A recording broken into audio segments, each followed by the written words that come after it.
Thank you everyone for joining us for the Charter School Board meeting today on a Friday. I appreciate your time. We appreciate your time and effort. I would like to call the meeting to order. We have 5 board members present, and the first item on the agenda is the approval of the board meeting minutes from March 24th.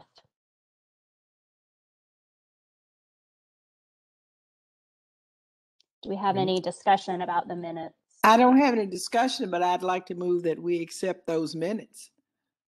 I'll second. Okay, and we will go through and do a roll call vote. Is that right? Yeah, everything has to be roll call. Okay. Calvin?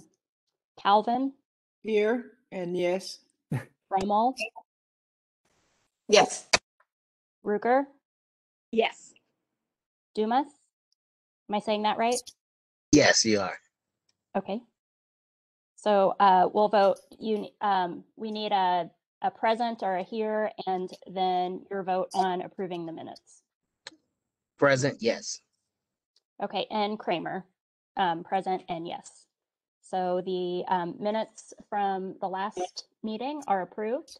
And then we have a request, since our board members, Gutman and Gray, will not be able to join us for a few more minutes, given the timing of some work issues, that we move the discussion item C under other board business to this position, so that we can talk about that, and then we'll have a more full board for the discussion of the 2 charter application requests. So that is the request. I think you need to, yeah. Okay, Dr. Calvin moves.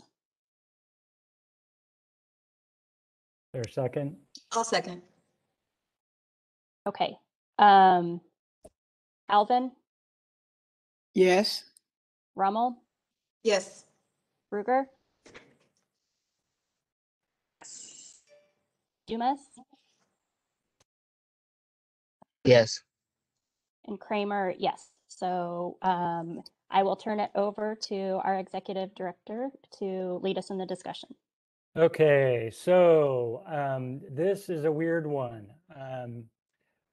Some of you may or may not be aware, well, you're probably all aware that there's an unused building statute. It's been in law for 10 years, probably. It's been amended probably 47 times.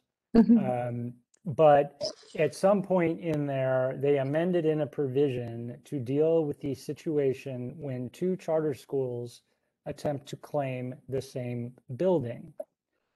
On April 30th, all authorizers received notice from the department, and you saw this in the memo. The reason I'm giving you a little background is because this has never happened before, this particular procedure. Submitted a memo informing us that 2 schools submitted requests for the same building in South Bend. 2 organizers, rather, submitted the same request for a building in South Bend within the window, the 30-day window that's allotted by the statute. And the procedure says that in that event, well, I'm going to read you the language because it's not super helpful. An authorizer committee shall be established with each statewide authorizer that has authorized 1 or more charter school appointing a representative. And they shall establish a chairperson and procedures. So in other words, no other guidance other than it should be established. So I had conversations with DOE early on. They're like, who establishes this? How does this work? Nobody knew. I reached out to Luke Britt. I reached out to the Inspector General's office and said, guys, what do we do here?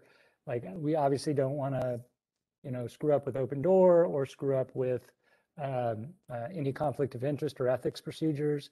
So Luke basically responded and said, hey, you guys, because we had a meeting about a week ago to basically say, well, how do we do this? And he said the formation meeting was fine, that the committee was not established until members were appointed. And that once members were appointed, and presumably that's enough members to have a quorum, like if one member was appointed. Presumably when enough members are appointed that they could conceivably meet, then it becomes subject to open door, which with all the public hearing and public notice and all of those requirements. So the second thing I did was send a request which I included in the document, to the Inspector General for an informal opinion about the application of potential ethics rules. I got this yesterday afternoon, and it was not the answer I was expecting. She actually said that it didn't apply because the members of the authorizer committee were not considered special state appointees under the statute. She cited an informal opinion that they had done about a different committee. But then, of course, very helpfully said, but this is just an informal opinion.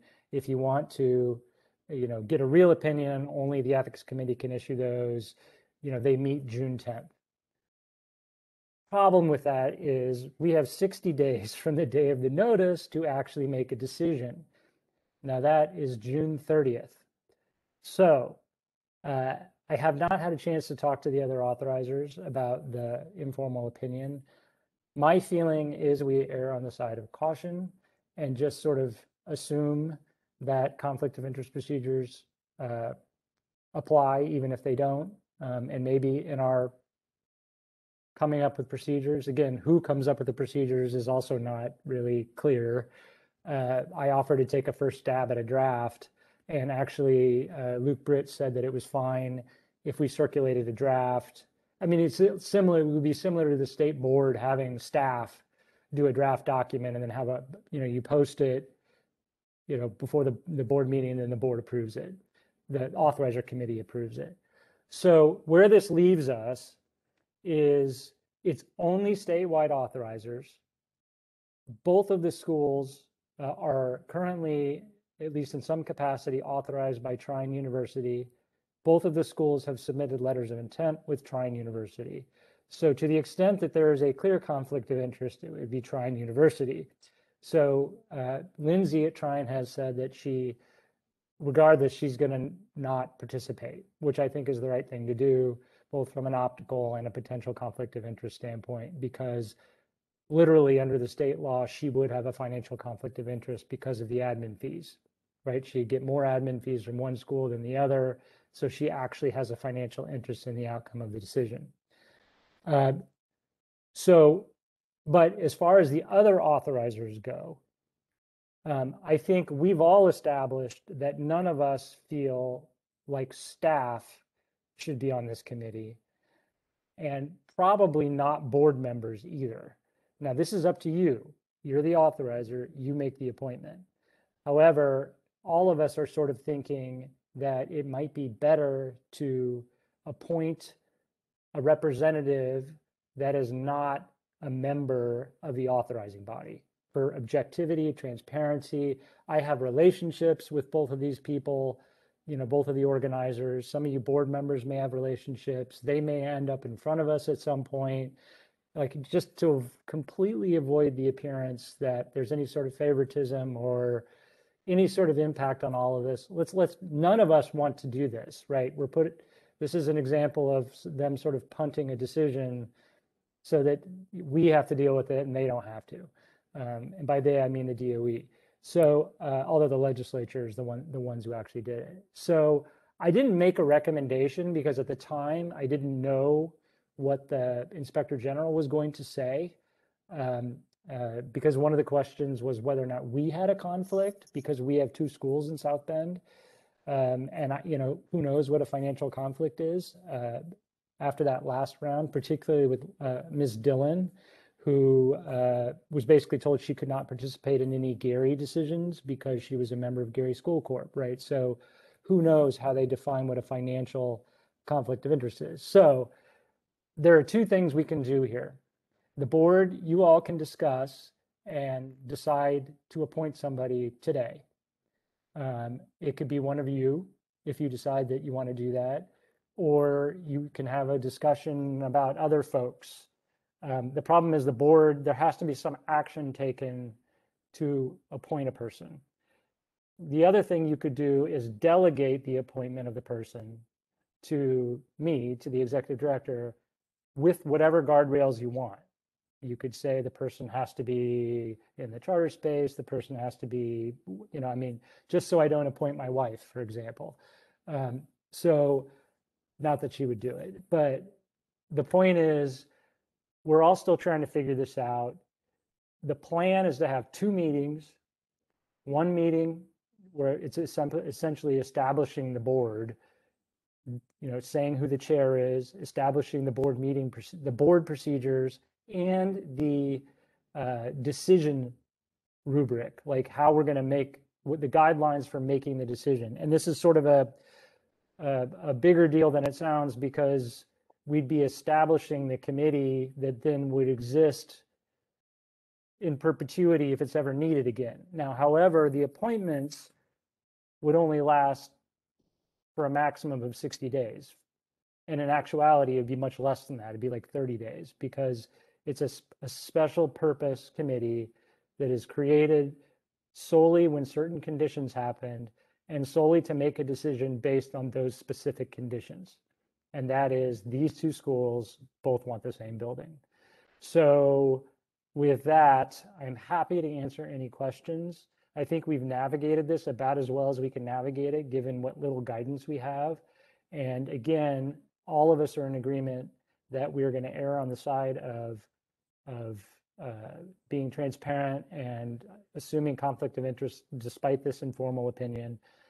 Now, the last bit of information is that if you exclude Trine, that leaves the ICSB, Ball State, Calumet, and Grace College. Those are the only 4 statewide authorizers that would qualify for an appointment to appoint somebody.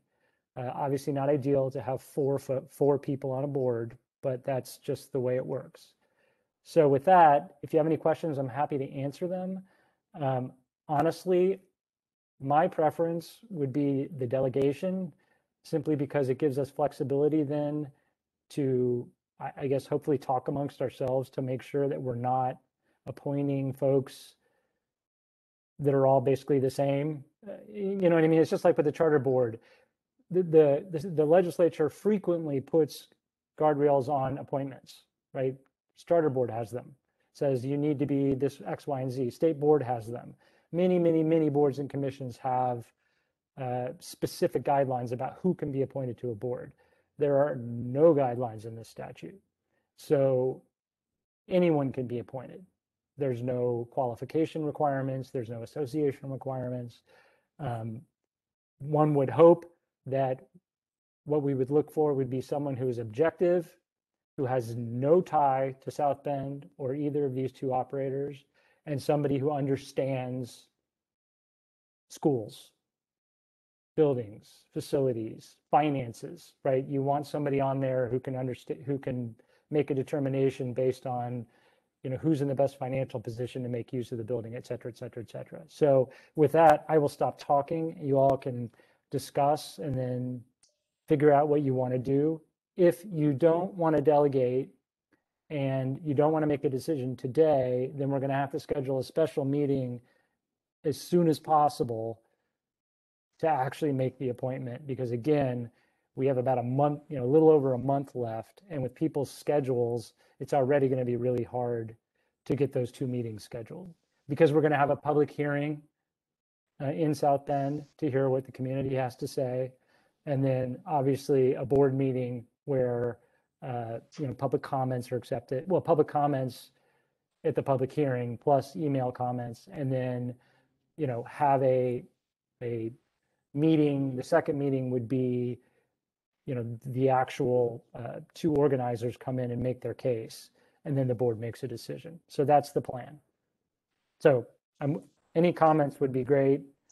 Well, I want to make a comment in regards to you talked about a lot about objectivity and making sure that there is no conflict, and even if we went with the board, the appointments.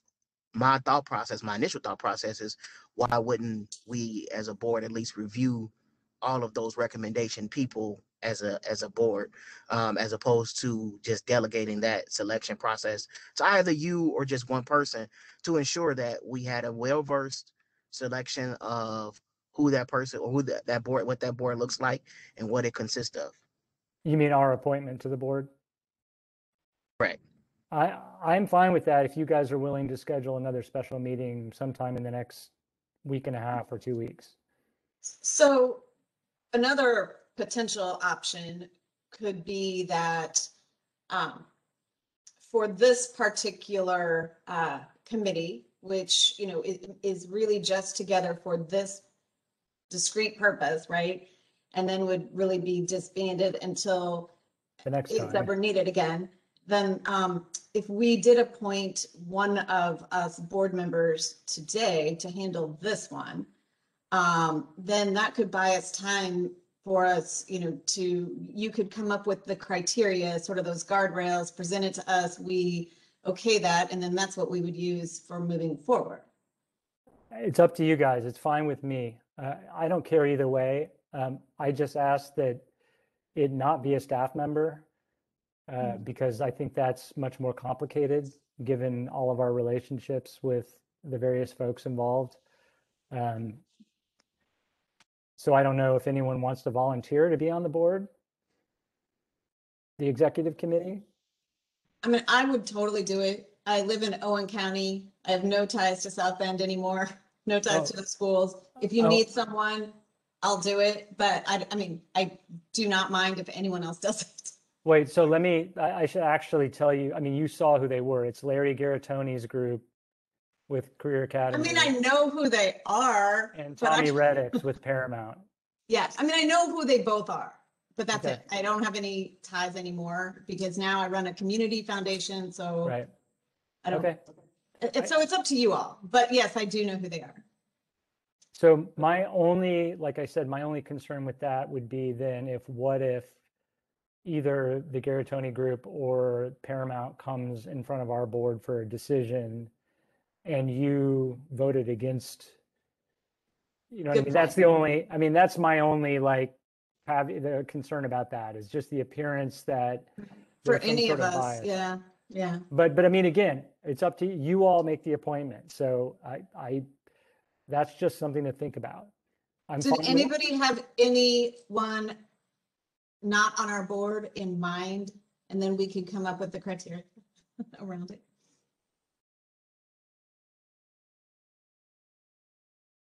I mean, I'm fine with Ellis's solution. If he wants to, if you think, I mean, I could come up with a couple names, or you all could send me names, and then we schedule a really short special meeting, like I said, sometime in the next week and a half or so.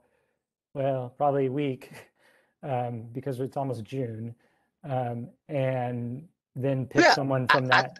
I think that's a good idea. Can we give everyone just an opportunity to think of names? Set a deadline. Maybe, hey, you have to send me a name within the next 3 days or 3 business days. So by Wednesday of next week or Thursday of next week. And then following, then you'll share those names amongst everybody. They have the opportunity to look over any, you know, resume or history or whatever it is. So that in that meeting that you schedule, maybe even the following week, that following Monday can be extremely short. We're talking about everybody had the opportunity to look over it at their leisure, look at the information, hear the names. We all vote on one, and that way it's extremely short, but people had at least the opportunity to fully vet those people. That's a good idea. And so can we agree on, I mean, James gave us some criteria. I felt like we're good, that it's objective, no tie to South Bend, no tie to the schools, no tie to the authorizer, that they understand schools, they understand charter schools, they understand charter school finance. Yeah.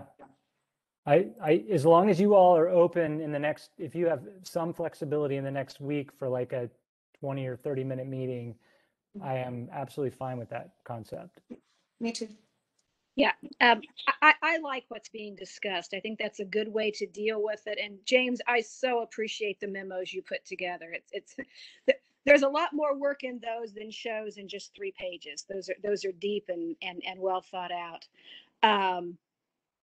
I think the one thing I might add to the discussion as we're thinking about a person is also to be aware, and James and his staff can guide us in this, that, that there are feeder schools into charter schools also. And I think, is it Paramount that's planning to feed into Purdue Poly? So we kind of need to be aware of that, Yeah. I that mean, these aren't extended our partnership for schools. some- I don't know. I don't have any information about what they're planning to do. there was a They're news article is the only way I knew that. Yeah. But just, we need to be aware of that in our criteria too, which makes some circles a little larger than we might be aware of. And I'm very happy to be available for a meeting. Okay. So if someone wants to make a motion that that's what we do, then we'll get that on the calendar. And just as an FYI, I did a quick look. So next week, if we had everybody submit by that Wednesday, that's May 26th, the following week is Memorial Week. So offices will be closed on that Monday. So we would just have a little bit of a shorter week. But I just wanted to make it. I was thinking, honestly, like we have the meeting the 26th, 27th, or 28th. I mean, we have the Okay. weekend to think of people, Great. like, because we really, really need to get this stuff moving or we're going to run out of time. And honestly, what I don't want, if there's going to be a lawsuit or some sort of administrative challenge, which there could very well be, because this is the first time this has happened, I don't want this committee to be the one that is being accused of doing something wrong, like missing the statutory deadline, right? If somebody wants to sue somebody, let it be somebody else, not us. So the sooner the better, right? Just in terms of trying to do this as cleanly and as transparently and as legally as possible. And then, So could and we then just step do, away. yeah, I think we should just do like a lunch, because maybe most of us would be available like Thursday or Friday then, the 27th or 28th. They go for Thursday. I know it is for some, maybe. I don't know if anybody's traveling on Friday, but I can make a Yeah, I'm Friday taking work as Friday well. off. Yeah, Yeah, so why don't we, so- can we set it for Thursday at noon? I mean, I don't know if that works for everyone. Yes. We just need a quorum. Yes. I am unavailable. Okay. A different could- time that day? Obviously, you can still send names even if you're not there.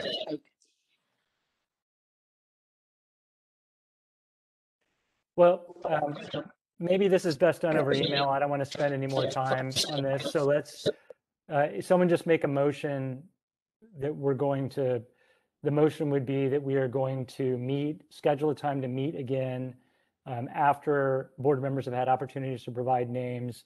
The meeting will be somewhere within that week of the 24th, and we'll make our selection then. And then I think with that, we can behind the scenes figure out what days work, because we got some other stuff we got to get to. So moved.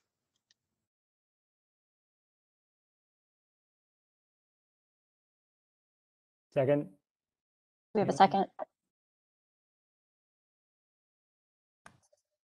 I'll second. Hey, Okay, and I think I saw Miss Bray join. Is that right? And is Gretchen Gutman, she's still not on, right? I don't see her. Okay.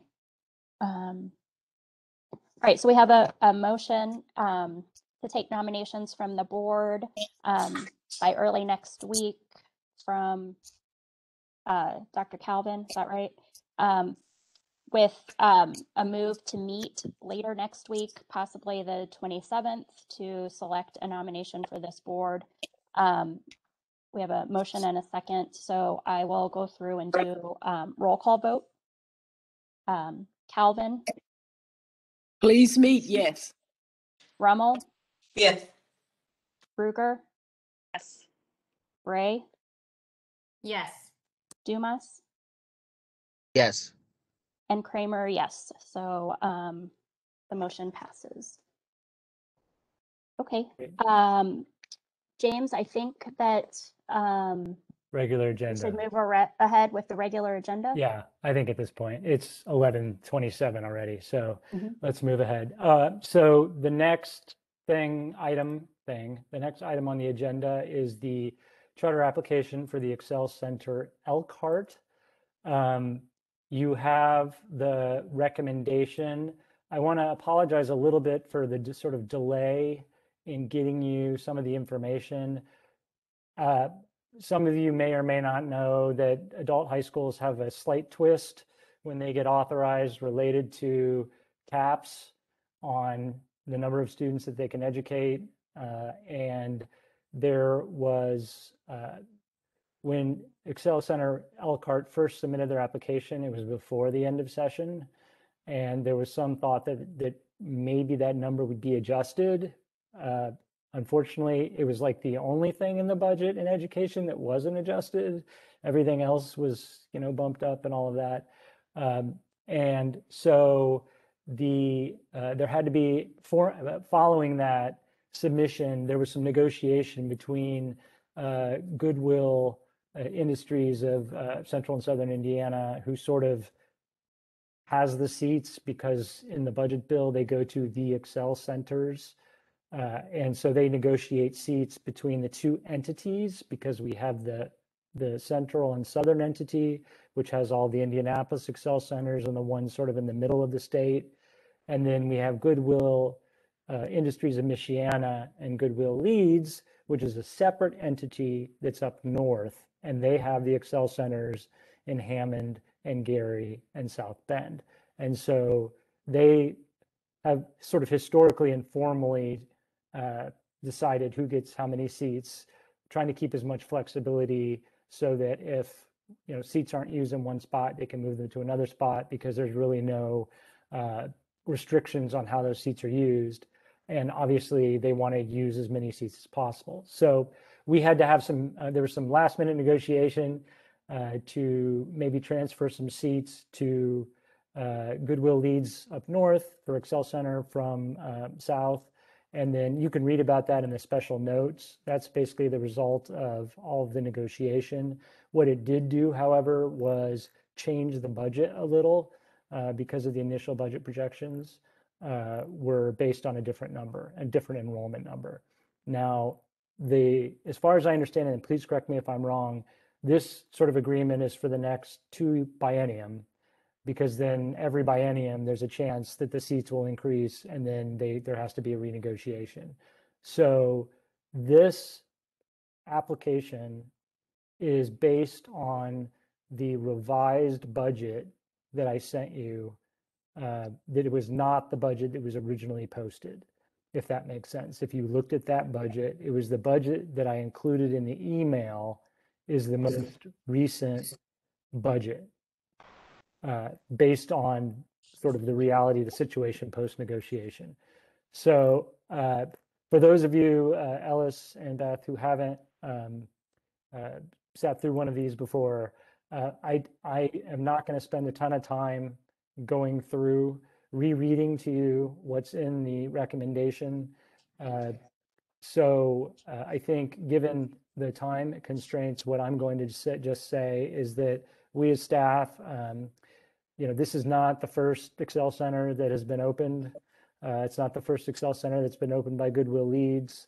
Goodwill Leeds, when we look at these kinds of expansions, the most important things to us, other than the financial, is sort of the relationship with the, for the Excel Centers, the relationship with the community. They have a substantial relationship in Elkhart. It's obviously not that far from South Bend, which is where their first school was. Goodwill Industries of Michiana has already done a lot of work in in Elkhart, in other areas.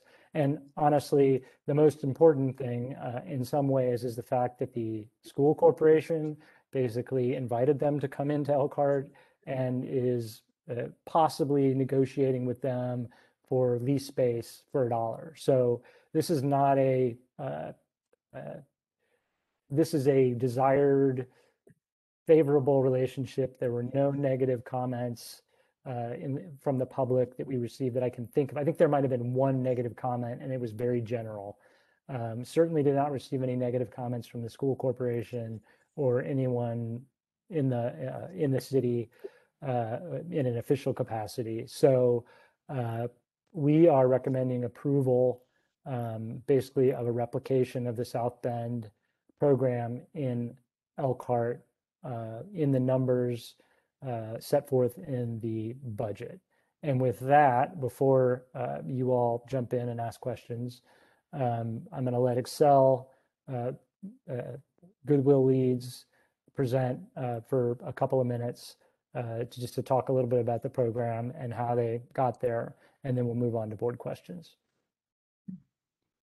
Thank you, James. I'm Deb Coble. I'm the president of Goodwill Industries of Michiana and oversee day-to-day activities of the Excel Center. Cindy Kavanaugh's on the call with us as well, and she's the vice president of Excel Centers. Mike Gallo is our named director for the Elkhart Excel. Mike has been with us since the very beginning in South Bend, most recently serving as our lead teacher there.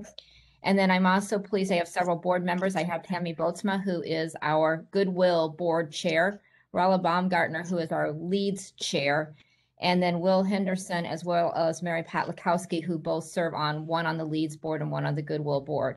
And so not only do we have a lot of support from the boards to do this, but as James said, the Elkhart Community School Corporation actually reached out to us and wanted to start conversations. And as we have progressed, we'll be doing a walkthrough on June 2nd, I believe it is, for space in what was the Central High School.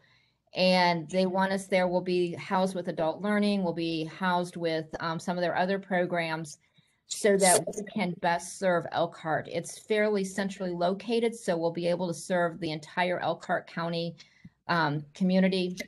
The exciting piece of this is we already have about 50 Elkhart students that are in our South Bend school. So they want to transfer over to Elkhart. Last we looked, we had about 60 applications, and we have not done any formal advertising of this yet. So the need and the demand in the community is already demonstrating itself in a high level. And so as we continue to look to expand the Elkhart or to expand the Excel Centers, Elkhart just seems like it will be a very important piece in our community up north.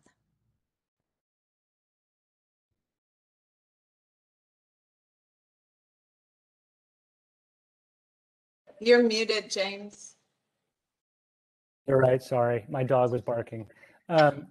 So one of the things that I want to bring up that I meant to bring up before is Goodwill Leads is sort of getting at a tipping point with the number of schools that it has. And this is a problem, or not a problem, but an issue that we address with networks. Now, this is slightly different because their schools are really located in two areas. You know, their Gary and Hammond schools are quite close together, and their South Bend and Elkhart schools are not that far from each other either. So they not only do they have representatives from the areas on their board, but they also can easily have their meetings in one location or the other. So a normal concern that we would have with the network would be, well, I mean, how does the public access your meetings, particularly now once we go off virtual? Now, I mean, and that's why in some ways these virtual meetings have been a godsend because anyone can attend them from anywhere. But so there, at this point, we don't have concerns with this one board managing these schools. Now, if they were to expand into another completely different area, that might be time for that discussion. But we're pretty confident with the structures that we have in place that the public has sufficient access to these boards, you know, with respect to the specific schools, the specific 4 schools that they'll then be operating. So I just wanted to throw that out there because I know that sometimes that becomes a concern. There was actually a law passed about where board meetings were being held in the last session. And in this case, they would already probably solve that. They would probably already comply with that, even though they were specifically excluded from the law as a network. But so with that being said, do you have anything else that you want to bring up, or do you want to go to board questions? I think we can go to board questions. Okay, so the way this generally works, again, for the new members, Ellis and Beth, you can ask anybody a question. You can ask staff a question. You can ask any one of their board members a question. So it's really kind of an open forum for questions. With that, does anyone have any?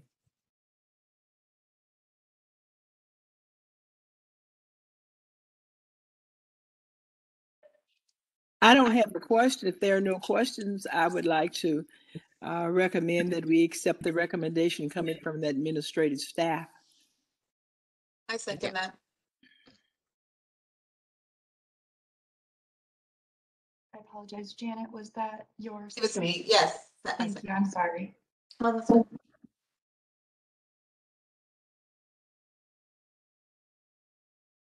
Jill, you're muted. Oh, there you go. Is there any discussion?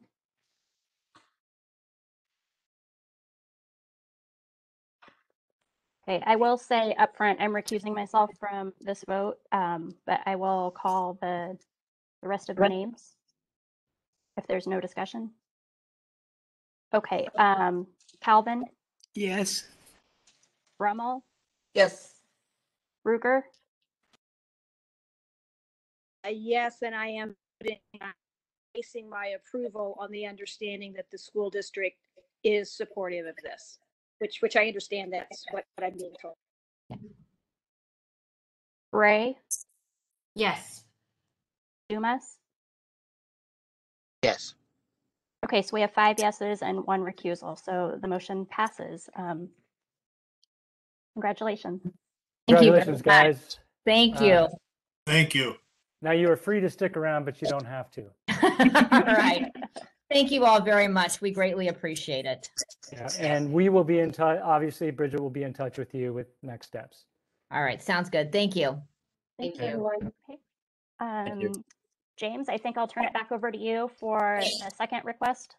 Okay, this is just keeping with the Indiana Charter Board, getting every random new situation that we've historically gotten over the last couple of years. We get everything. So this is a merger request, which prior to the actual request being made, we had no process for, because we had never had a merger request before. I am not entirely sure whether this has happened before. Beth, it may have happened in your time, where you've had 2 organizers actually merge and keep, but there's no change at the school level. That's what I think distinguishes this from a merger where you're actually merging 2 schools together. Because in this case, you have 2 separate nonprofit entities with the exact same board members who have been board members for a long time. In the case of Gary Middle College, which was the original, the schools have the exact same curriculum, the exact same educational model, the very similar student populations. They're located about 4 miles apart. They share staff, et cetera, et cetera. So one might ask why they weren't a campus in the first place. That's historical water under the bridge. At this point, what they are asking to do is simply to perform a nonprofit merger, merge the 2 entities into one with the exact same board that was on the 2, and then enter into a campus charter agreement with us, which would mean that they would essentially, the schools would continue to operate separately in the same location. The parents and the kids probably won't know anything happened at all. This is all really a paper transaction. And what it would do is, we would keep historical accountability. The funding would change a little bit, just in terms of the way it would flow to one school corporation. We already do this with some other schools. I think Crystal House Doors actually does it this way, because they have 3 campuses, but they're one school corporation. And so the main advantages, obviously, are both financial, because there will be cost savings, and I listed some of them in the memo. Like literally, you don't have to buy 2 copies of this or pay 2 copies of this license and stuff like that. And in addition, it's basically they're dual reporting. So they have one of the schools is with Ball State, one is with us. Our reporting systems aren't exactly the same. So you've got a fairly considerable amount of staff time dealing with reporting to 2 separate authorizers, often the same, but not quite the same information.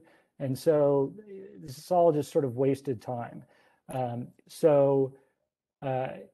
To me, this would be a much more complicated, or maybe potentially a more complicated decision if the schools were actually physically merging locations, because there are a lot of logistical things that would come up that simply aren't at play here, because from the school level, nothing is changing. From our level, from our monitoring and accountability level, nothing is changing. From the funding level, nothing is changing. They are well under they're under their current adult high school cap. That's the other thing with the Gary Middle Colleges. They're a very bizarre hybrid high school, adult high school. So they receive funding from both streams. They qualify as an adult high school based on the definition of adult high school, but they receive adult learner funding for a certain subset of those students. So everything they satisfy all of the requirements to do this.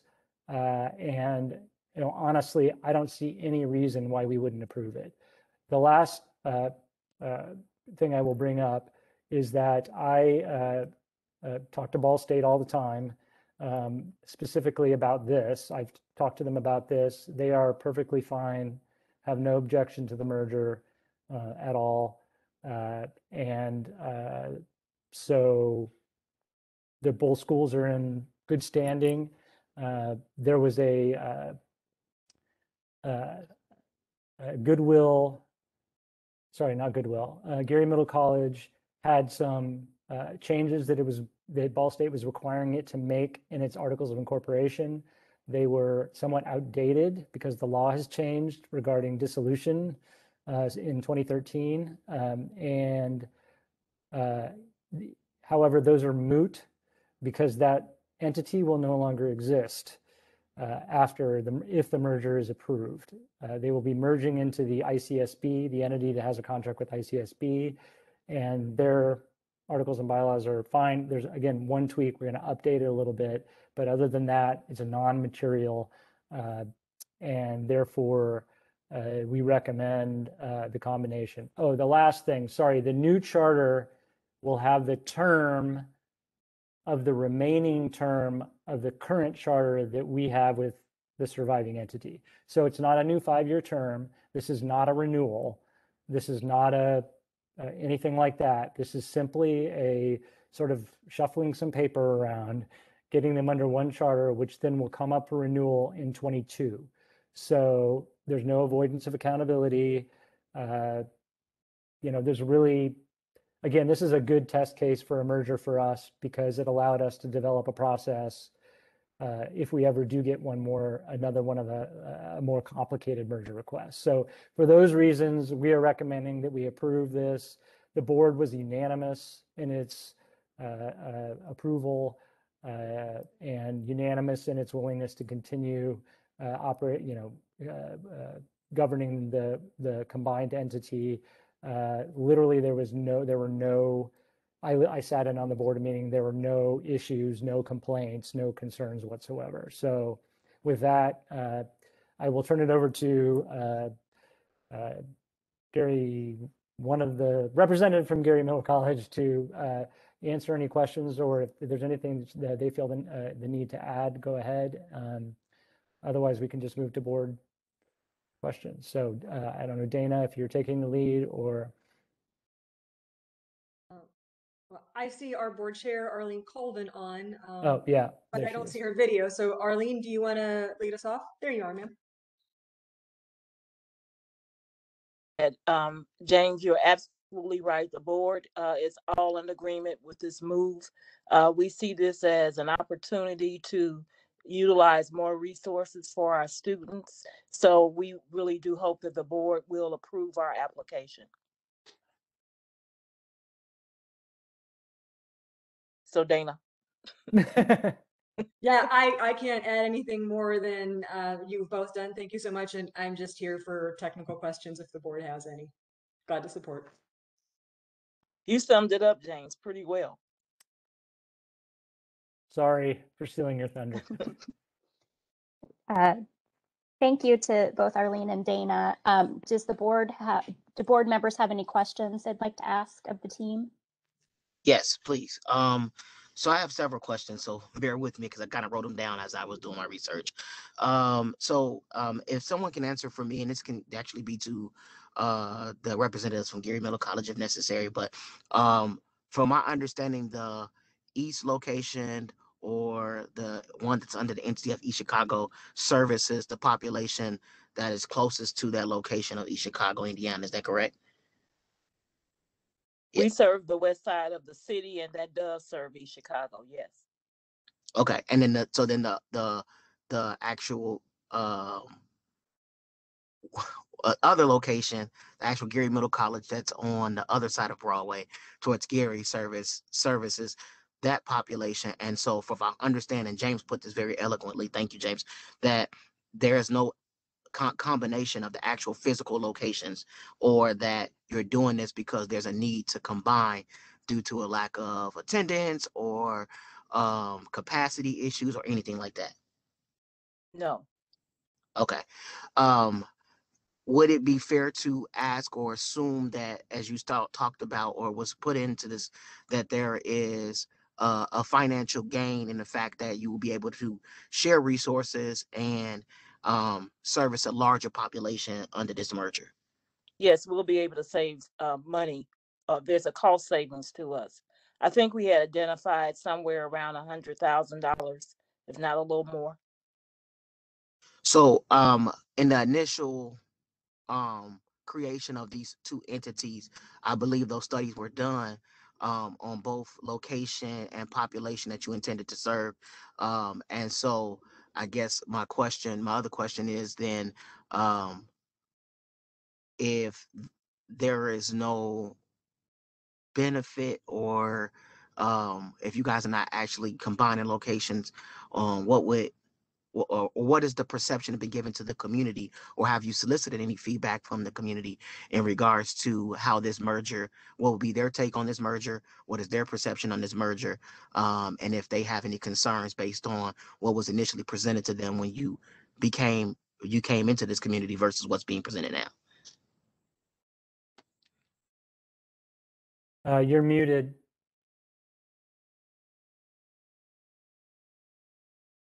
Arlene, you're muted.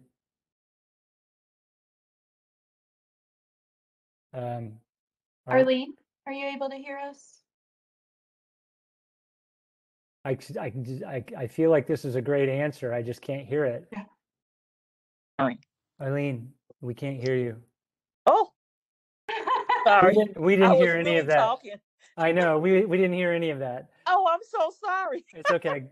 So yeah. You know, I'm doing this on my phone and it rings, so I think it cut it up. Okay. But in any case, what I was saying is that given that this is how we were set up initially, really the population won't really be aware that there has been any change at all. And you kind of alluded to that earlier, James.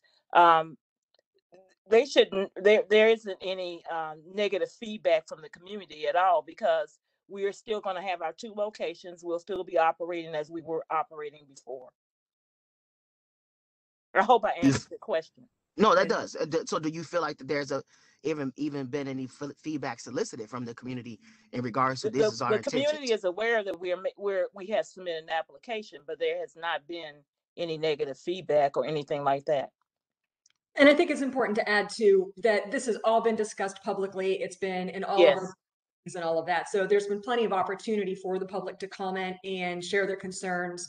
You know, the leadership is all aware and the schools are aware, and the public's just not come forward with any issues at all. So the conversation has been out there, and no one's brought any concerns forward.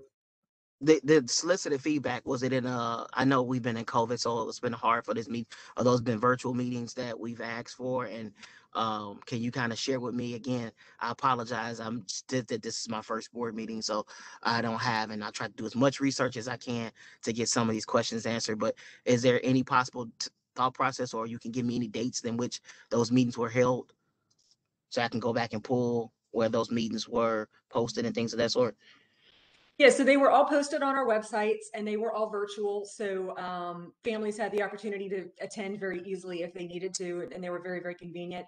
I can't remember the exact dates. They have been over the last several months, but they were all on our GMC East as well as our GMC West websites. So they were available. Ellis, if I can just really quick, I understand your line of questioning. And I think that if the schools were actually changing in any way in terms of their operation, or you know, if they were combining, it would make more sense. And in fact, if this was the situation, we would require public hearings because there'd be a substantial change to the school.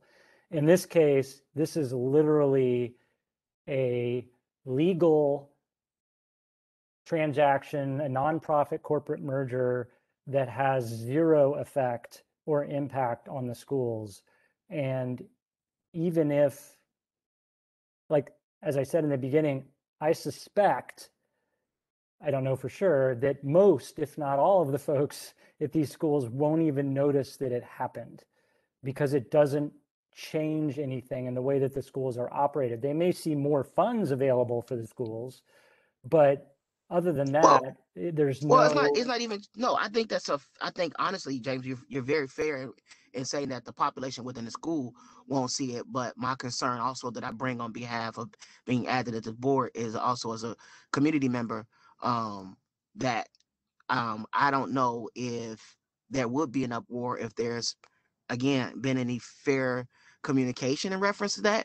And so as and in my recent appointment, looking over this agenda, I did review it with a couple legislators, solicit some feedback in regards to concerns and things of that sort. And I don't think that they were aware, to my knowledge, based on the information they gave back to me, that they were aware that this was on the table. And again, it may have been posted and things of that sort, but as far as to what extent, and then how does that play into effect? Any type of expansion, again, we want to service the population in which we're set to serve. But I think the other big piece is, how does this affect other aspects and other populations within that community? Meaning that this expansion and this money saving, does it give them the opportunity to grow and go after a population that they didn't normally serve, that's being serviced by someone else? We talked about the Excel Center already here today, and they're serving some population. So is that going to then make some inroads in regards to that population and how they're served? So just to clarify, there was no expansion request. It's the same number of students that they were originally. Exactly. I totally get it. Again, I totally get it's not expansion, but we're talking about being able to feed more resources into population. Again, the initial entity, when they set out, I'm quite sure all of the legal ramifications were looked at as to these two entities. I believe it's their obligation when they come forth before the board, that they have every obligation to do their due diligence. And so now going back and doing this and saying, I want to merge, again, I'm just not understanding. And I want to make sure, again, my goal is just to make sure that fully the community is aware. And I know that after the fact, I'm not going to get any feedback as to not asking those critical questions that I think any community member would stand in. I actually reside and live in this community that it is. So again, and I've tried to make myself very known and attached to the community. So I am having a hard time understanding, because I didn't know either. And so, and I pay very close attention to the entire education community. So that's all. Again, I leave it at that. The questions, I guess we can go forth. Well, Alice, I also want to say that it, to the extent that there's blame to be had, we did not require them to have a public hearing. So It's not, and maybe that's something, a discussion for the future with regards to this process. Because this literally wasn't changing anything to do with the schools, we didn't feel it was necessary to have a public hearing. Now, they had their public board meetings, which were posted and all of that, and those are public in accordance with Open Door. But we did not require them to have a separate public hearing because the schools themselves were not changing at all. Now, when we have our renewal in 2022, there will be a public hearing. And the public will have an opportunity to comment on whether or not they think the schools should be renewed.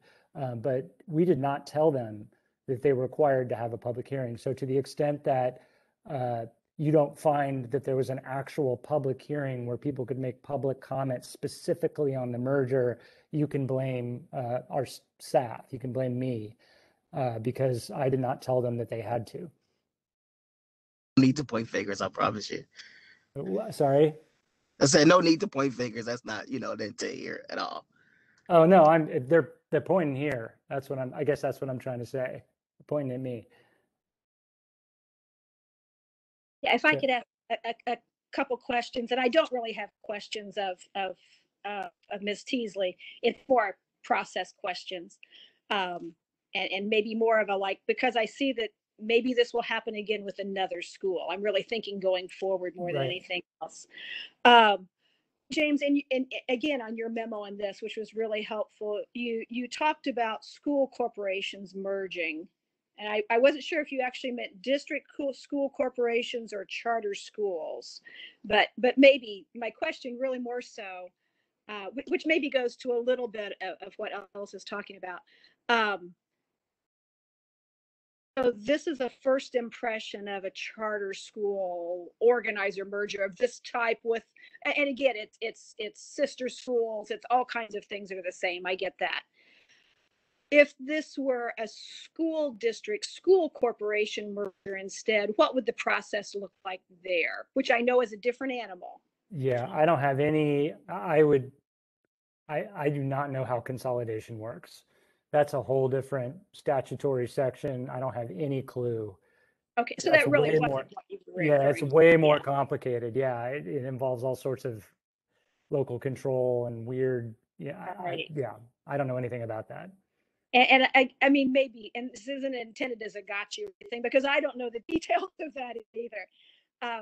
I think, we're sitting here as an authorizer board working with one set of statutes for charter schools. And then there's a completely different set of statutes for public district schools operated by the community. In the community's eyes, they really don't know the difference between those procedures, and they don't know that there's a different set of statutes.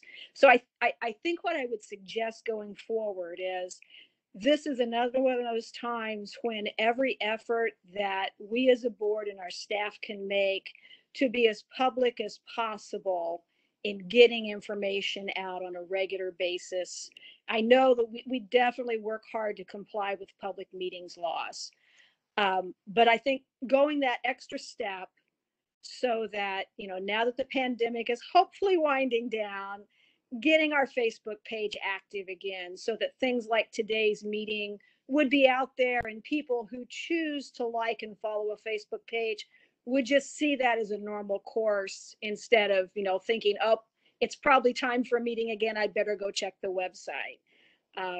Making sure that small news articles are going out in the paper and things like that, so that even when maybe we have done a good job crossing the T's and dotting the I's, the people in the community still have that same feeling too. So that would be my main encouragement going out of this is let's use now as a step to go back to working in that way again, now that hopefully maybe things will be a little bit more in a better situation with staff time. So we follow all the statutory requirements. If the board wishes for us to do things differently or additional, the board would need to sort of come up with whatever those things are, and then you guys can vote on different procedures, additional procedures. Again, we comply with what the statute requires us to do. So I'm happy, to do whatever you all tell me to do as a board. If you all vote that we should do something differently or do something more than is required by statute, I am absolutely fine with that. So No, James, I think you're missing what Mary Ann, she said it very eloquently. I think she was getting to my point, is that honestly, we're not saying that the staff did anything wrong. We 100% know you comply with and confident in the very detailed memos that you provide to us and documents that you comply with every aspect. And also being an individual in government, the full moment of transparency with the community is how we become very supportive, in which they never feel like we got a I got you moment. And that's what we want to make sure, is that if they may be perfectly okay with this, but this being, as you said at the very beginning of this topic, that this was one of the first times and the first situations we've dealt with, and it may be a potential that may happen several times going down the line. We expect this, and it's not that it's abnormal. It's their sister companies and their sister organizations, and so it's perfectly normal. But we want to make sure we're being as open as we can with the community, as taking the extra step, as opposed to, it's kind of like a best practice versus a what is policy type of thing. Okay, like I said, I'm happy to do whatever you all as a board tell us to do. I want to say one thing that for both of you, Mary Ann, I am happy at any time to sit down with you and talk about the laws and what applies and what doesn't apply, because I think there's a slight misnomer about this separate law thing. There are a lot, if not a majority of the laws apply to both equally. And I actually drafted a document, I've been working on it for 3 or 4 years, which are laws applicable to charter schools, which I'm happy to share with the board members, because I couldn't keep track of them all. The second thing is that Ellis, I have been, you mentioned you had reached out to some legislators up there. I have been reaching out to Democratic, I presumably these were who you spoke to, Democratic legislators for 5 years, and not had a single one agree to meet with me. I would love it if you could arrange a time for me to meet with some of these legislators to just have a conversation about stuff like this, because to hear it from you is great. Like, you're up there, that's why you're up there, that's why you're on the board, is to provide that perspective. But I would love to be able to have conversations with legislators and get their thoughts and feelings and about this kind of thing, because they can inform how we do this better going forward. I've literally reached out to almost everybody and I've never gotten a response. So I don't quite know what to do at this point, but if you could help facilitate those kinds of relationships, like, again, I'm not trying to change anyone's mind, but it would be great to get their perspectives. So maybe you and I could talk about this offline. That would be great. Absolutely. I would love to do Thank that. Okay, so I sort of lost track as to where we were. Do we have I think that was other all the questions. comments or questions? Yeah. I have a couple of questions. So first, from a procedural and contractual standpoint, I want to make sure I understand. We're talking about 2 charter contracts, one with Ball State, one with ICSB. Under this merger, these 2 schools will now share a charter agreement with ICSB, and the Ball State charter contract will be dissolved. Is that a fair assessment? Yes. Okay, helpful. My final question is of Arlene and Dana. So I want to make sure I understand your structure. I didn't see bylaws. I apologize. So the 2 charter contracts are held by your nonprofit board of directors. Is that correct? And do your bylaws allow for the Geo Foundation as a contractor to add or replace board members at will? Not at all. Okay. Completely. Yeah, completely independent. Good. Okay, thanks.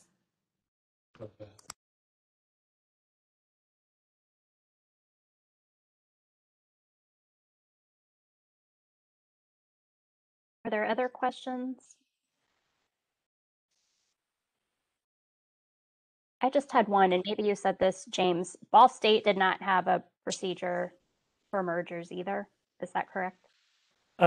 No, and maybe Dana can answer this better than I can, because I believe they had first talked to Ball State about it, and Ball State basically said you had to submit a completely new application or something. I wasn't quite clear on that. Yeah, that's pretty much what happened. We had initially approached Ball State with this idea. We were kind of agnostic whether we went west to east or east to west, because the cost savings were the schools are so identical. From a procedural standpoint, it was easier to go west under east because of the real estate involved. So that's why, because east owns real estate that west is in, it would have been easier going that direction first. But when we spoke to Ball State, they just did not have the procedures in place, and it was going to take them, I think, a while to kind of decide how they wanted to do it, which we appreciate. But they were completely open to the idea as well. It was just going to be a little more complex. But when we talked to James, we did realize that even though the real estate issue was a little more complex, it actually did make a lot more sense for us to move east under west, because the charter board really has got so much more experience and is much more situated because of the adult ed funding. So we realized actually probably this should have been the direction we went in the first place anyway. So we're really happy that the board was willing to consider this and James was willing to consider this. So that's the direction we went. Okay, I don't hear any other questions. If there, I have no question. If there are no other questions, first of all, I want to compliment James and the staff for having the courage and the vision to consider the merger. And I think it is an excellent start. And anything we do the first time out, even charter schools, we're bound to change and rechange. And as a citizen, and this has zero to do with what we're talking about, I wish we did have legislators in the state of Indiana that had the courage to merge with some public schools. With that, I would like to make the motion that and recommend that we follow the administrative's recommendation with this merger. And with that, again, I want to end on complimenting James and the staff on coming forward with this. And of course, the two parties that are involved, all of your efforts and thoughts that have gone into that. So as one board member, I make that motion, but at the same time, complimenting people. I second. Okay, is there any discussion on the motion that we have on the floor?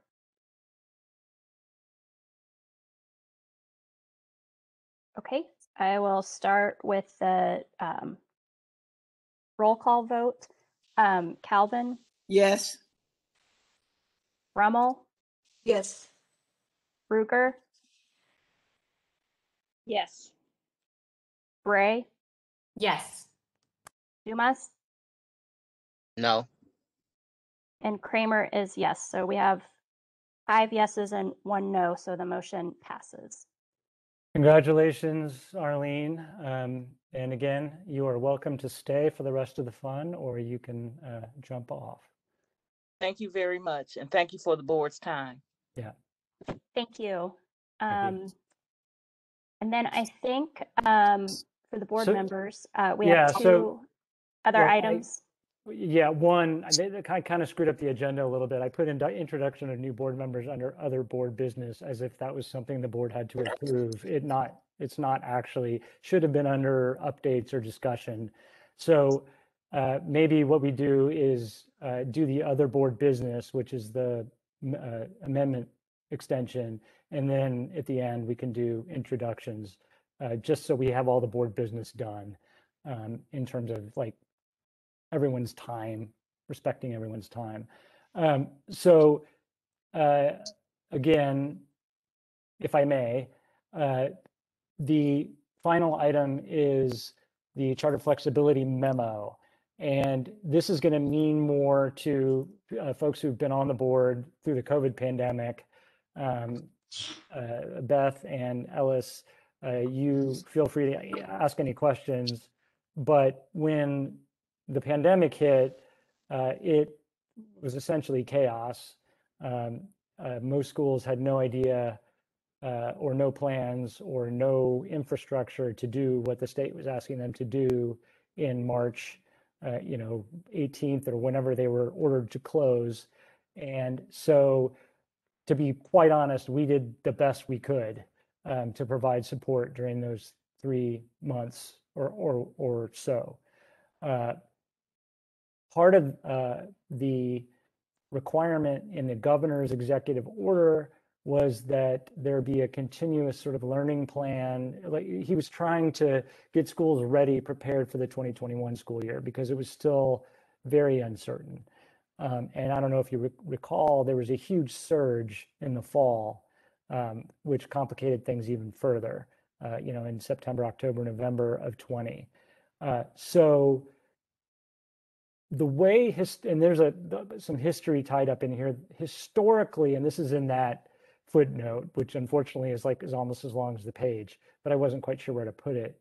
Historically, way back in the day when the charter board was first established, the way that they did charter applications or agreements at the time was they simply incorporated by reference the charter application, and said, here are the material terms, the charter application.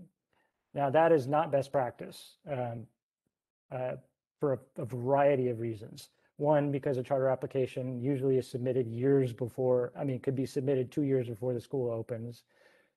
Two, it's submitted before they've ever actually opened a door and have any idea who their community is, right? You can assume your community is going to be one thing, but it ends up being something completely different.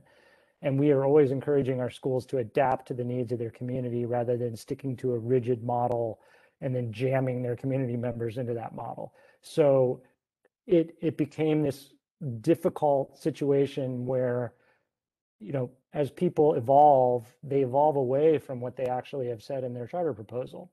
And so what is recommended generally is to have these material terms, which are really the core of the model and the core of what we're looking at in terms of, you can't change from a hybrid model, blended learning model to a Montessori school, right? That's too big of a change, right? That's something that needs to be discussed. Things like that. We are on our way there. We're not quite there yet. We have been circulating a material terms document internally that we're trying to figure out what those material terms should be. And then with the idea that eventually what we do is pull the material terms from the application itself and then make them part of the charter, so that it's much, much easier for us, for both parties actually, to know, A, what they're being measured for, like what things they're being held accountable to, and it makes it easier for us to actually measure those things. Because if I were to go back and look at some of the charter proposals that for schools in year 4 now, they're not going to be the same than what the school's actually doing. And you know what? That's okay. And that's the way it should be, because in most cases, those changes are adaptive to the needs of the community. So that being said, because of that historical whatever, the way that things had always been done, in order for schools to move to hybrid models, to move to virtual models, to move in and out of hybrid and virtual models, to move into pods, to move into whatever that they were going to need to do in 2021, almost every single school was going to have a material amendment to their charter, according to our charter amendment policy. And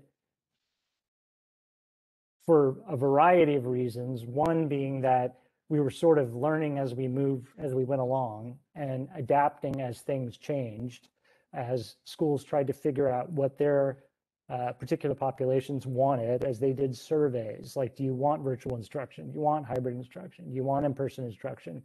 Do we have the teachers to be able to do the various things that you want? Schools were really having to adapt on the fly to adjust their education plans to serve their communities in 2021. So what we came before the board in June of 2020 basically said, look, this is fairly chaotic. We have a process by which we're requiring schools to submit education plans to us as a starting point. So we're going to have a date and you have to submit an education plan on this date. And on that date, that is what your education plan is. But we recognize that you may have to change it 6 times between the time you submit that and the time you actually start school, and maybe even during school because of the circumstances. So we requested flexibility for staff, the executive director, with the help of, consultants, evaluators as needed, to execute those amendments. We call them addendums, which were 1 year, basically amendments to their charters to allow them to do this. We ended up executing 30 of them. So it literally impacted every single school that we had. It was a very long, tedious process where they had an education plan. We checked it against their charter proposal, determined, to what extent they needed flexibility, and then formally executed a contract that acted as an addendum that said your education plan is adopted for 2021. And to the extent that it conflicts with your proposal for 2021, your amendment controls, your addendum controls. And this was our way of trying to give flexibility where bureaucracy was reigning supreme. And the board granted that, with the exception of allowing us to approve location changes, which we were fine with because none of them wanted to move. This was all related to their educational programming. So that was 2021. These amendments, addendums, automatically terminate at the end of the school year. At that time, we would then revert back to the way things were, which is to say the material terms then become what was in their original charter proposal. What that does then means that if a school wants to continue certain procedures and processes, like having a hybrid model, or the most commonly requested thing is the virtual, to have like a small virtual program for those students who realized in the last year and a half that that's the way they learn, that they want to stay there. Either one, because they're bullied or other reasons they want to be in virtual instruction, or two, because they're still not comfortable under the pandemic, right? The pandemic hasn't gone away completely and probably won't for a while. And it may never, right? We may end up getting shots every year, just like the flu. But there are still parents and families out there that are not comfortable returning to in-person instruction.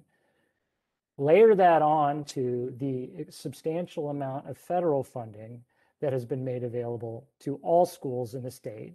And I think in a footnote, I note that it's $2.8 billion in federal funding going to schools in Indiana, of which our schools are getting 1.6%. So it's $46 million total for our schools based on the IDOE's planning allocations. It's ESSER 1, ESSER 2, ESSER 3. ESSER 1, ESSER 2, ESSER 3 all have slightly different requirements, slightly different obligations, slightly different use guidelines. So again, it's a bit of a mess trying to thread the needle with all of this funds and what you can spend them on, what you can't spend them on. One of the things that ESSER 3 in particular has, which was by far the largest chunk of funding, is that 20% of the amount awarded has to be used to fund programming to address learning loss. And then the other requirement is all school corporations receiving ESSER 3 funding had to develop a return to in-person instruction plan, had to make it public, and had to update it no less than every 6 months with public hearing, with public comment included. So there are these restrictions and other requirements based on the use of the federal dollars. Now, we have spent as a staff a lot of time, we sort of shifted from panic mode in the first month of just trying to figure out how to get our arms around virtual instruction and special education and special populations and all that stuff, and have shifted now toward trying to get our arms around the various requirements for the federal funding, and then provide technical support and guidance to our schools about not doing things, with the federal funding that are going to result in cliffs. So to the extent you're spending federal dollars, it goes through 22, 23, and 24. At some point, the money's going to run out.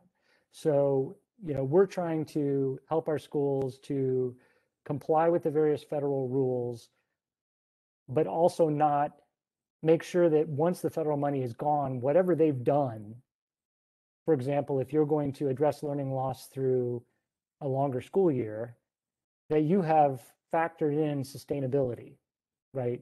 That at some point, when you have a longer school year, your costs will increase because you have to pay more teachers, you have to pay, et cetera, et cetera, et cetera, so that these sorts of things. So there's a lot of different, again, things that we're juggling, which will most likely also require amendments to their charter applications. Some of them temporary.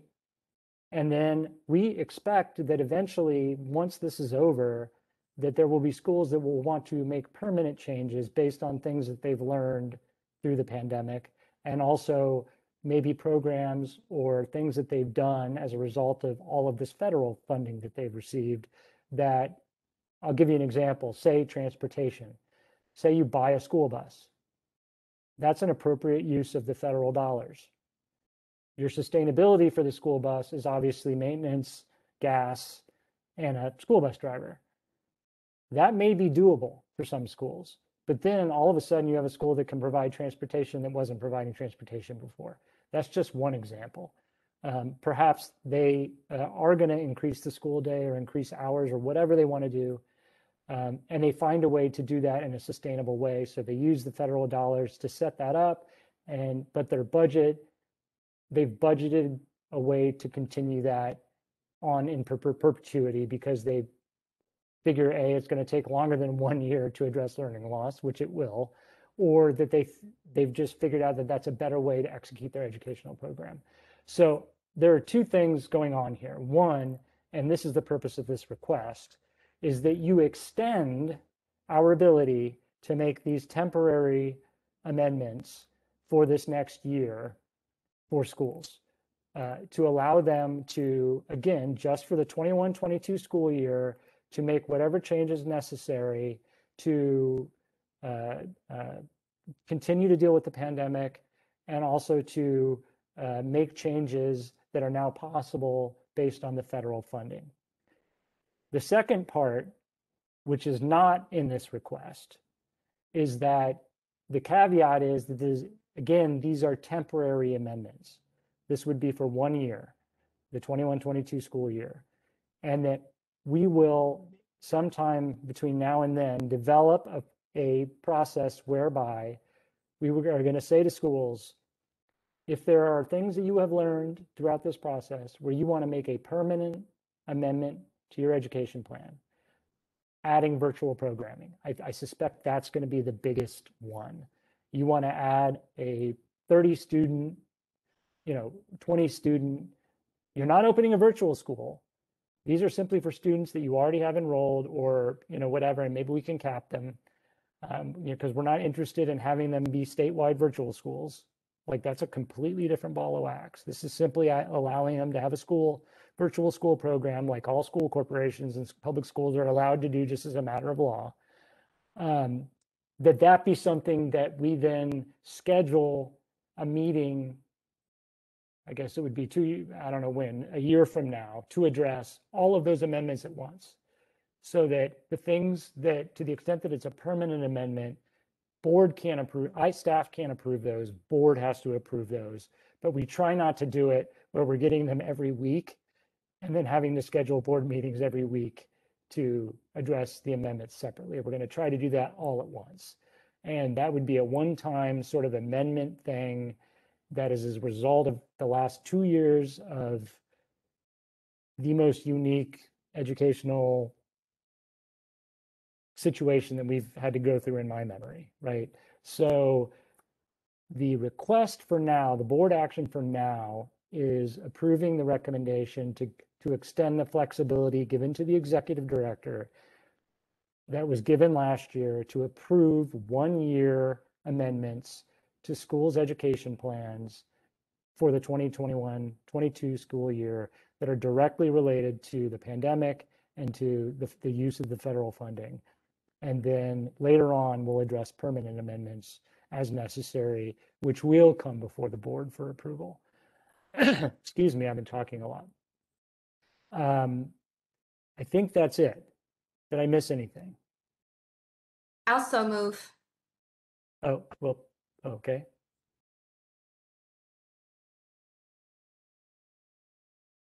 Is there a second? Second? Second, All right. Calvin, am I supposed to be hitting a button? I don't think you all want me to hit one. No, you can just say second. Second.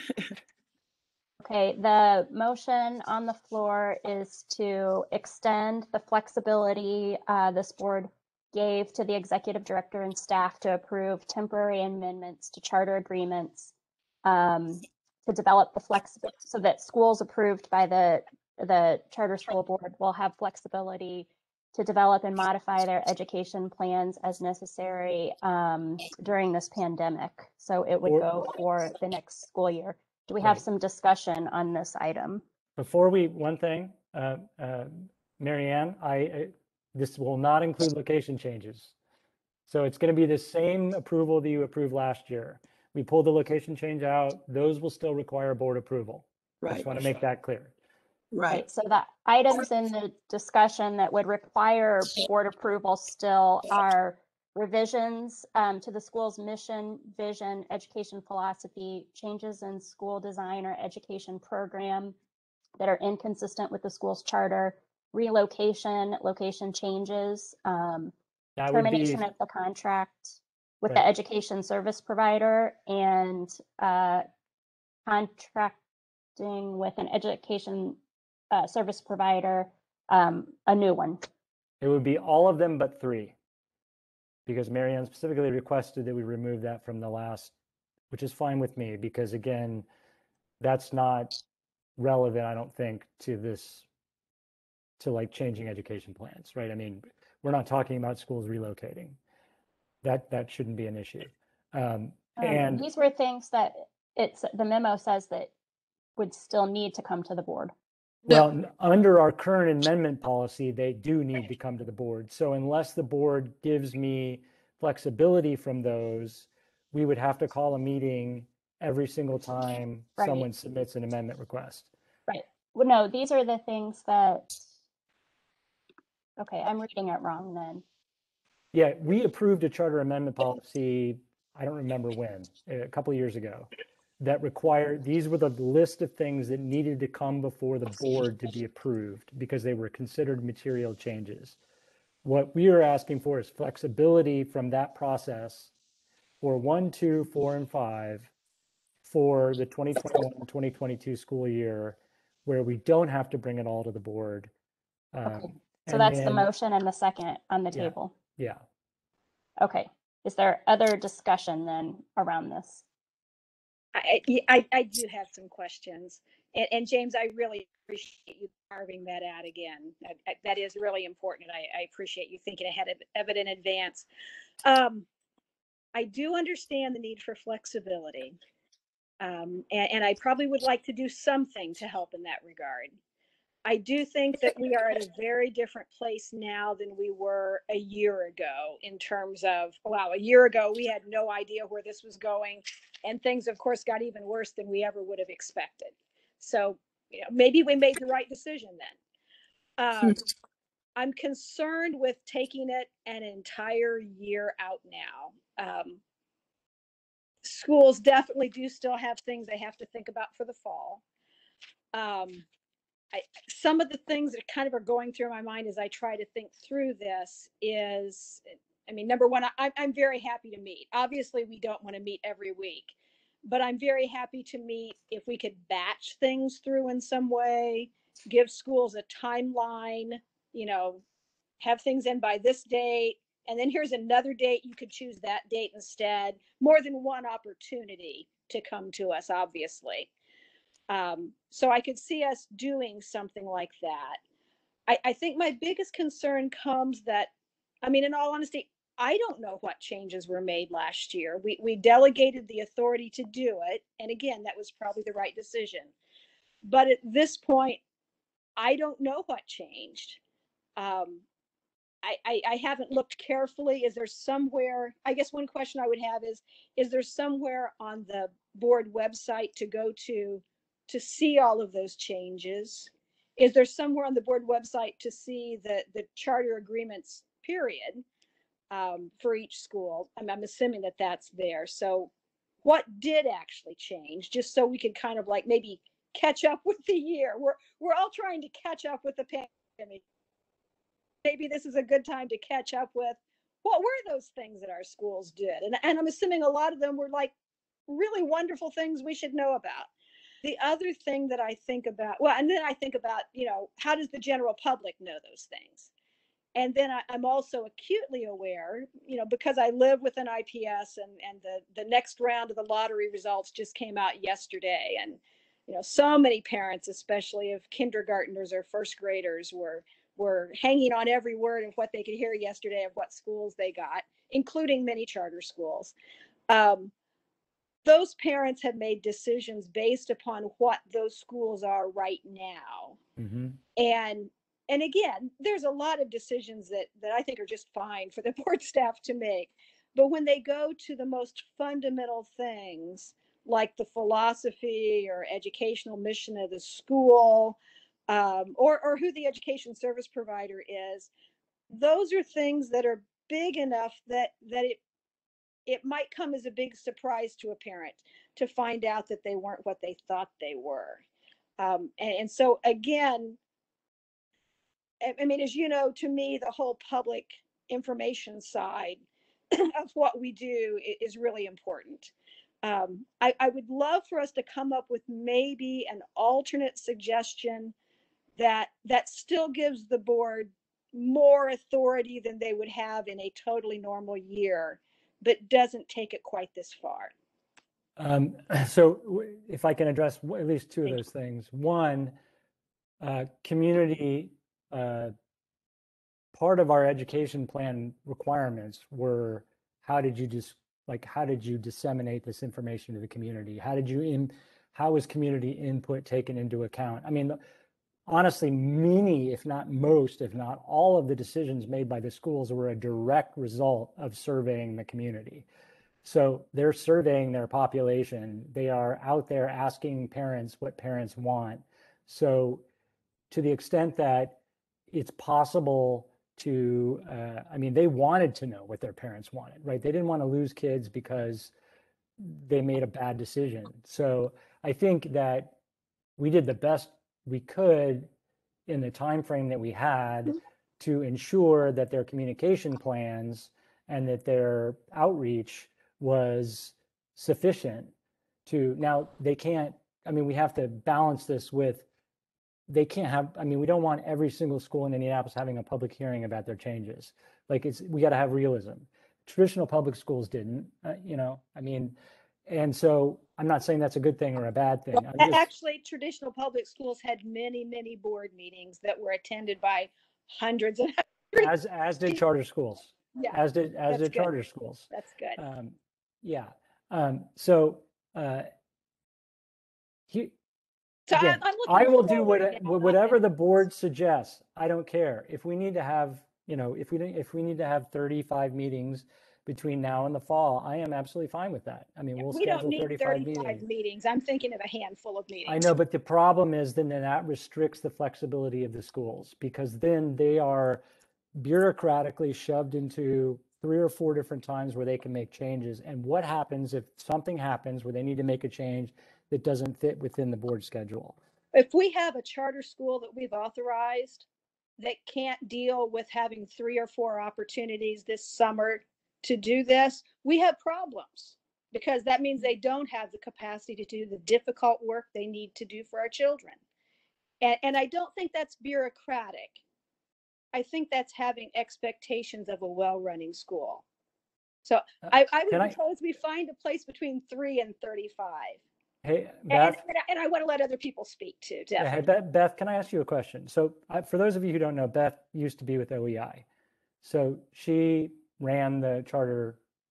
It was, what, a year or 2 ago? I can't remember. Ooh, quite some time ago. Yeah. I was at the mayor's office from 2007 until 2012. Okay, so she has significant experience, in the charter school as an authorizer, which is invaluable, I think, to this, because I think we've got a lot to learn from her experiences. How did you handle amendments at OEI like this? Just out of curiosity, because I don't know. So it was a little bit different because in statute, the mayor has ultimate authority to approve or deny any amendments, as well as to renew or at any point revoke a charter agreement without any oversight from any governing body. At least that's the way it was when I was in place. So statutorily, this is different because this is a governing board with voting authority. It's a little bit different. I have to say that what you're suggesting, James, in terms of the process, it sounds to me like material amendments would still come to the board for approval. These are small amendments that offer flexibility during a sort of unprecedented time, and you're asking for 1 year of that flexibility, It correct? could be material. It still could be very Yeah, it could material be changes. material. I see. Yeah, Okay. and so these are material changes for, so let's step back. I want to step back a little bit because what you were talking about is something that we have often thought about and has come up over the years. There's actually nothing in statute that says that the charter board must approve changes or amendments. The charter board reviews proposals, makes decision on proposals to establish a charter school, monitors charter schools, and makes decisions on renewal, non-renewal, and revocation. The whole approval of changes to charters is a policy that was, I guess, adopted again back in the old days. It is not in statute. We are the only, to my knowledge, charter school authorizer that requires amendments to go through a board. No one else does. Now, I'm not saying that's a good thing or a bad thing, but what I am saying is that this kind of bureaucracy over amendments does not exist in any other charter authorizer in the state. And I'm fine with that. I mean, it is what it is. It was a policy that was adopted by the board. Again, I will do, and we are happy to serve whatever the board feels is the best way to do this. You know, I think there are good things and bad things about both, right? The fact of the matter is that staff is far more in the weeds with regards to this than the board is. And when the board meets 4 or 5 times a year, obviously we value your input, but I am afraid. You said you don't think that it's bureaucracy, Marianne, but in a sense it is, because we are requiring schools to take time away from actually being a school and doing what's best for their kids to come before us and try to justify something that they believe is that their boards believe is in the best interest of their school. And then we need to bless it. I mean, it'd be like if the IPS school corporation decided that they wanted to do something and then they had to go to somebody else to get permission, right? They make a decision that's best for their schools, that's best for their school corporation, because they're a board and they make that decision. If I may. Yes. Yeah. I think I understand. If I understand correctly, I can understand just as part of the discussion in regards to the motion that's on the floor. I can understand showing a little bit more grace in regards to allowing a little bit more leeway to extend. We just came out of a unprecedented time that has affected everybody, completely abnormal. Totally understand. I do agree to an extent that a year is probably too long.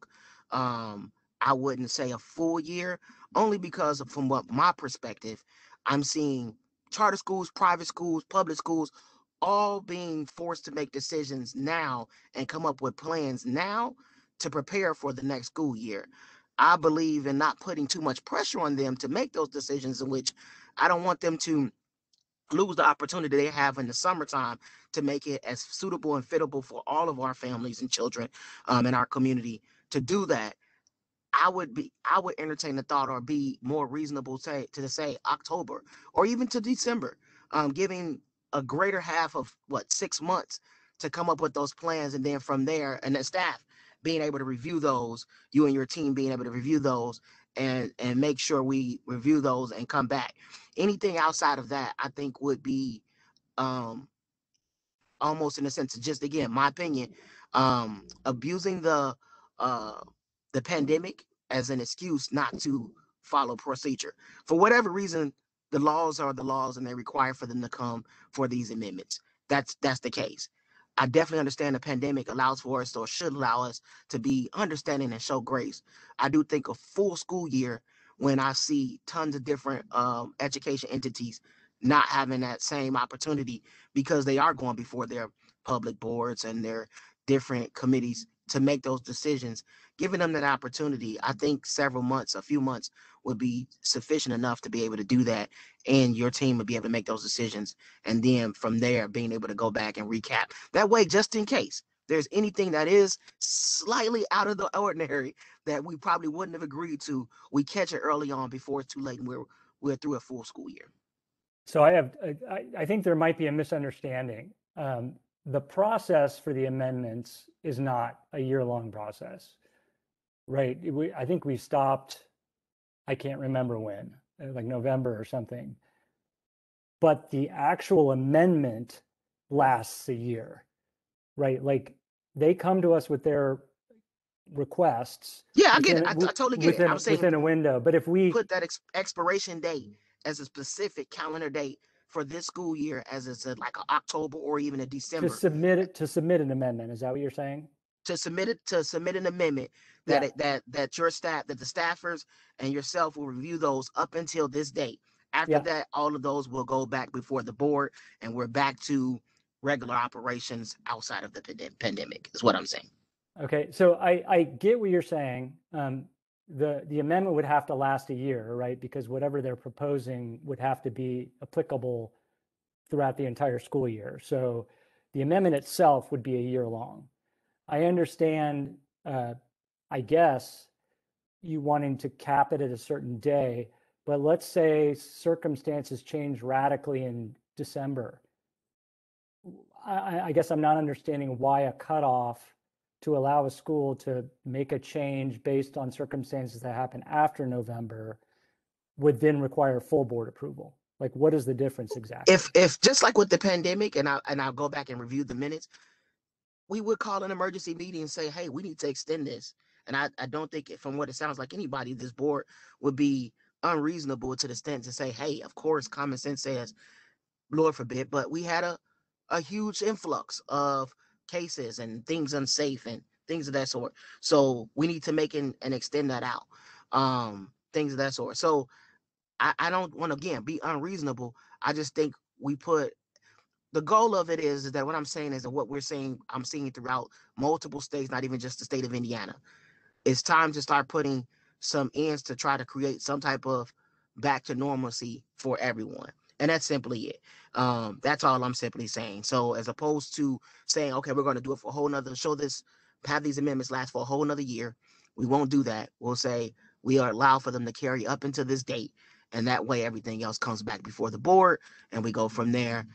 For anything permanent, that gives them opportunity to get their boards okay with it, put it in place and things of that sort before they even have to come back to you, and your staff can approve those in a timely manner and get them back so they're not holding or waiting for us to meet or anything like that, or we trying to get everybody scheduled together to meet, or having to spend 3 hours in a meeting because we have 200 proposals. That you guys will have been carried a vast majority of what we would say the exceptions are. So I think I'm still not understanding you, because you keep saying the amendments are only good for up to one date. You're talking about the amendment plan process, not the amendments themselves.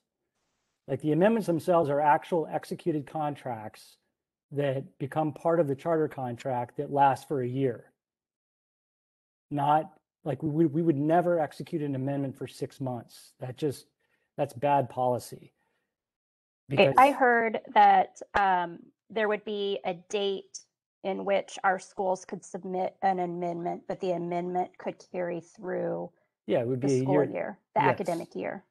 Right. But then I'm also saying, well, I mean, this is a much larger discussion about the board's role in actually making decisions during the school year about what a school thinks is best for a school. Our job is to monitor charter schools. Our job is not to micromanage them. And I feel like where we're headed is you all wanting to make, not you all, sorry, the suggestion being that the authorizer should second guess school boards that are making decisions based on what's best for their school because they know their communities and they know what's best for their school. And why are we second guessing them? Well, James, I James, think we have two different issues here. I think that we have the issue about the amendment requests under the pandemic, and then the separate issue is the way that the board operates. And we do have a current policy and procedure. Yes. So I think if it's the will of this board that we and the staff look at the way that amendments are brought to us, because we operate differently than other charters, that's a different subject. And I think we can address that. I think the issue on the table, though, is how we address this current request for flexibility. Am I hearing that the board members agree? Yes, that was the memo, right? Yes, Jill. Yes. We're just solely talking about the pandemic portion of it. That's it. And you're saying you want, from my understanding correctly, you want that to extend a full calendar year. My only suggestion in the discussion, again, it's still a motion on the floor that be granted, but the part of the discussion is that we put a cap on that date and we cut it off halfway through even halfway through the school year. That's all. Submit a request for an amendment. Yeah, to submit a request, not the. But any amendment that is put in could be put in for the entire academic year. Correct. They are an academic year. They have to be. Yeah, right.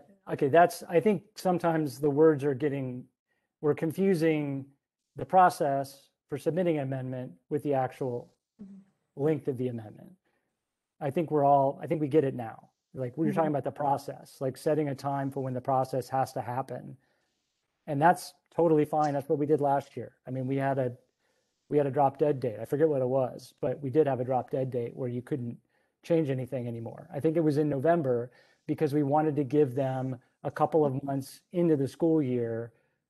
You know, once they tried to execute the plan, that's when you find out what doesn't work, right? So you need an opportunity to make changes to actually adapt to when you actually have students in the building.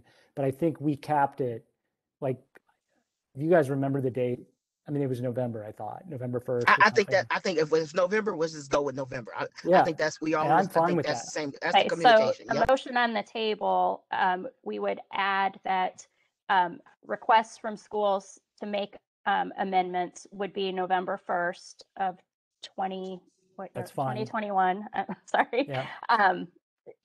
So with that amendment, that's the motion. James, I think the only remaining question I want to make sure we tie back to is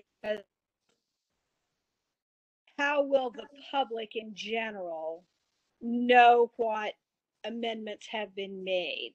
And you know, I mean, I think you're probably aware that some of the things that I raise about the board making decisions on various things really are more public information concerns. To the degree that there's more easier availability for a member of the public to go onto our website and just find something easily, like this amendment, then that eases a lot of my concern about the board making the decision, because the board meetings are often the opportunity for the public or the media to know what we're doing. And if we're filling that in other ways, you're easing a lot of that concern for me. Can we do some absolutely. More of that? Yeah, we absolutely can. And I have no, now, okay, I'm speaking for Nikki because the state website program sucks. Yes, it does. So like, I don't know how difficult it is to do that but yeah, absolutely. I mean, but like, I think. I'm sorry, go ahead. No, Jen. it's fine. I was just going to say when you're talking about members of the public, are you talking about like you, or are you talking about the school community? Because the school community absolutely knows what the school is doing. I'm talking about anyone who is interested and would like to find out that information, whether it might be, for instance, anybody in the news media should be able to find that without guessing and making a public record request. That's fine. A prospective parent who's thinking about a school but doesn't yet want to go and knock on the door or know how, a taxpayer, a public official, anybody, the same kind of people that look for that information for all kinds of other schools or agencies or government bodies. I think the better of a job we can do with I that, agree. then some of my other concerns are a lot less. I totally agree. I'm all about transparency. I wish our website was easier to navigate, but once again, we are stuck with whatever the state lets us use. So Yeah, I do think though, it's not that hard. You have all of the schools on there that are authorized by ICSB, and you have links to the application. So can't you just have a link to their yeah, 2021 academic plan? I don't know. Do we already? Yeah, no. Okay. Okay, so there's two amendments I'm hearing to the motion, that we accept the executive director's recommendation, but we put a November 1st cap on the date to submit an amendment by the schools, and we commit to linking the school's education plans and amendments on our website. Yep, we can do that. Okay, so is there any other discussion on this? I really have one thing to ask, and I've been wanting to ask you now for a long time. And that is, so my huge concern is the expansion of virtual learning. And I am curious, in the memo, it says in the last few months, several schools have reached out. I'm curious about like how many. And then, you know, what data are you all being able to base your decision on as to whether or not to allow that expansion? And I know that you mentioned that, you know, oh, well, the local board has approved these changes and it's in the best interest for the kids. I ran a whole lot of charter schools. I can tell you the board doesn't really know. And it's a heck of a lot cheaper to get some Plato subscriptions than it is to hire more teaching staff. So I'm just super concerned about that. Let me tell you that no one is more concerned about virtual programs than I am. Okay. I actually worked my butt off to get that language in the statute that says now that virtual programs have to be monitored and have oversight. I don't know if you noticed that, it's in 1549. I busted my butt to get that in there because there is no transparency for virtual programs. Right. I agree with you. With charter schools, what we're talking about is literally not a dedicated virtual school. It's a small program and we can cap it. Like if you want to say you can have 20 students, 30 students, these are programs within the school for students that are within the school that for whatever reason, and I keep hearing this, that it's not like that some students just simply don't want to go back to school. Right. And I guess I don't want to set, I don't want as a board for us to set necessarily caps or anything like that. I just really want, it would be great to hear from your staff, you know, what they're seeing, you know, how, like what kind of progress monitoring do we get? Or do you get? I don't really care. I mean, I would love to see it because I'm interested in that stuff, but yeah, you know, again, not to micromanage, but just really, that's just, I mean, I was going to vote no on this for this reason alone, but now you changed my mind. Yeah, no, by no means, I do not. You and I can have a long discussion about my feelings about virtual education. And quite frankly, I think we need to have this vote because I think Beth needs to leave in 5 minutes. And there's a lot to unpack here that we can have a discussion about at a later date because you raised some good points. But no, we have no intention of authorizing a school to go like full statewide virtual or, I mean, these are small little things. Okay.